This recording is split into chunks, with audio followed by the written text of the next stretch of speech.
Da sam ovo počeo raditi još pre 7 godina, bilo bi mi lakše. Ali, kao što Žika kaže, nikad nije kasno. Zajedno sa novom epizodom. Poštar. Tihi u toku noći odlazi kod vajara koji je član komiteta i govori vezano za nemački voz gdje će se zaustaviti na Duvanov stanici. Treba da se sazna kada dolazi i koliko dugo će stajati. Također, taj voz treba dići u vazduh. Prvom garaže, a sada vozovi. Veliki zalogi. Prle viđe svog komšiju i ocu poštara i odlaze kod njega da večeraju. Ali je dobar kačamak. I još sa mleku? Posle toga i oca priča šta su radili za vrijeme Prvog svjetskog rata. Prle ga pita šta bi radio ako bi ga zvali partizani. I on to kaže da mu više odgovarao kao Prle. A Prle je švarcer.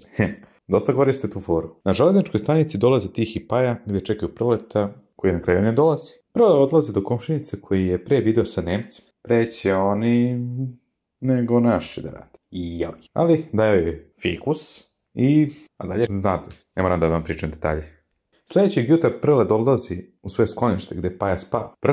Paja govori Prletu kako se Tihi žali što nije bio sinoć. Ma baš sam se potresao kod svega toga. Kod škole Tihi se viđe sa Draganom koja govori da njen teča dolazi večeras i da će pokušati nešto da sazna za voz. Prle i Paja dobacuju u pozadini. Ipak je bila komšinica tihom. A Prle je sada kao nov posle sinoćne večeri spreman da dari. Dragan je kod svog teče gdje ulazi jedan železničar i govori kako voz stiže preko sutra, u 10 sati uveče. Tihi odlazi kod čovjeka sa nadimkom Kosinus, a bog te, jedva sam izbegao tu trigonometriju, nemojte mi sad to nabacivati. Gdje ga pita za detonator, ali kako se vidi, već je spreman za to, gdje će imati sat vremena fore do detonacije. Tihi pita Kosinusa, zašto rizikuješ? Ipak je ovo opasna operacija, rizikovao bi svoju slobodu, gdje on govori, tako treba, i mislim da je tako dobro. Prve odlazi kod inspektora Babića u nemačkoj uniformi, gdje uzimaju nešto dinamita. Majer Krieger i Krsta odlaze kod pukovnika Millera, gdje govori da sutra uveče stiže voz sa oružjem za istočni front. I pita Krstu da li garantuje za šefa stanice. Krsta mu govori da garantuje i oni ga upozoravaju na važnost ovog voza. Prve odlazi kod oca gdje mu govori da ih uvedu u stanicu, ali oca pametne glave neće da gine zbog gluposti. Posle nekog vremena predomišlja se da mu Prle govori da su to neki lekovi. I kaže Prletu da Lenki ništa ne govori. Na stanici Paja ulazi kao seljak. Boga mi, Paja se dobro picnuo. I otac zajedno sa Prletom, Tihijem i Kosinusom, prerušenu poštare, ulaze na stanicu. Kada je oca vidio dinamit, odmah govori Prletu kako ga je prevario. Sad, ko će ovdje da nadrlja? Kosinus aktivira detonator i počinje odbrojavanje. Na iznenađenje, šef stanice govori i oci kako stiže voz u 10 sati i da on treba da bude pratilac do rumunske granice sa jednim nemačkim vojnikom.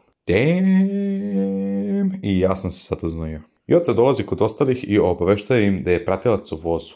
I naravno, koga će krivi drugog nego Prleta, što ga je uvalio u sve to.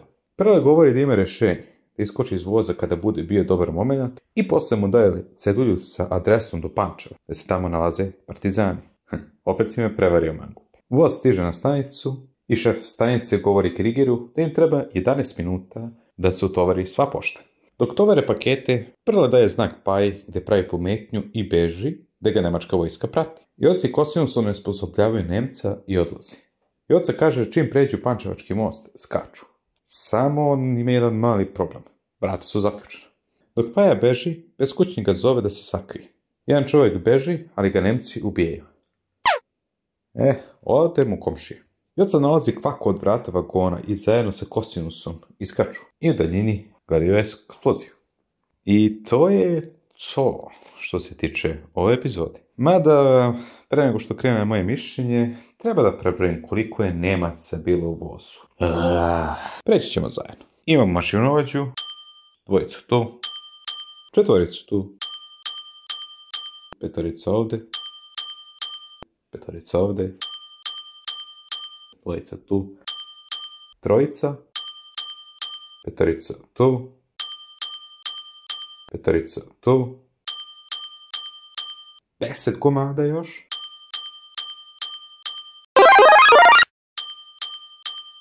Na zadnjem vagonu i onaj jedan što je bio onesposobljen. Sve u svemu 39. Wow. Velika brojka. A idemo sada u mom mišljenju. Pale Bojisić u ulozi poštare oce. Odlično se uklopio u epizodu. Humor je tu, ali ozbiljnost. Vrhunski glumac i zato mi se svidalo. Ko bi rekao da će tako sporedan lik na početku davati tako odličnu glumu? Kosinus mi je bio okej. Ma ne taj kosinus. Ma ne, to je sinus, bre. Ma ne taj sinus, kosinus. Tako. Makar nije čekao eksplozije kao cibe. Pa je u seljačkom modelu milina, savršenstvo. Mada već polako postaje repetitivno. Slične radnje uz povremeno menjanje sporednih lijekova, gdje one koje upoznajemo i Reginu ili Jodu. To sam već napomenuo. Ali dobro, ova epizoda dobije ocjenu, pa isto kao i Banjački logor, 7 od 10. Toliko za danas, vidimo se sljedeći put. I upamtite, imajte svoj stav, bio pogrešan ili ne.